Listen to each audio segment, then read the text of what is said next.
Passport रोक्ने के ठानेको छ? यहाँ उहाँहरूलाई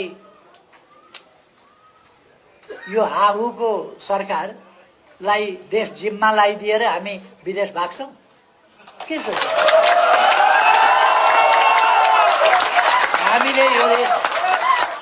हामीले यो देश बनाउनु पर्ने छ। फेरि पनि हामी यो देशलाई संवैधानिक लोकतान्त्रिक मूलधारमा ल्याउँछौँ। देशलाई फेरि पनि सुशासनमा ल्याउँछौँ, शान्ति सुव्यवस्थाको अवस्थामा। अहिले तपाईहरुले हेर्नुभएको होला सामाजिक सञ्जालमा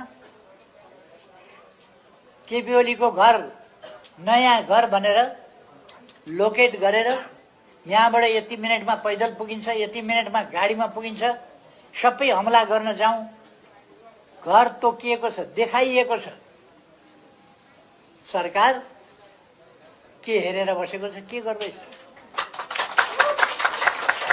अनि सरकारले त्यति बेला सुविधाहरू फिर्ता गर्छु, गाडी फिर्ता गर्छु, पासपोर्ट रोक्छु, यिनीहरूमाथि मुद्दा चलाउँछु दाग लगाएर बसेको छ।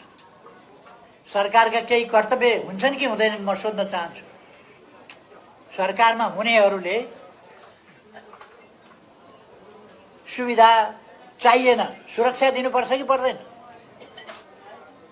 असुरक्षामा देश हाल्ने, असुरक्षाको माध्यमबाट सरकारमा पुग्ने, आतंक फिजाएर सरकारमा पुग्ने अनि अरूलाई सुरक्षा दिन्न भन्ने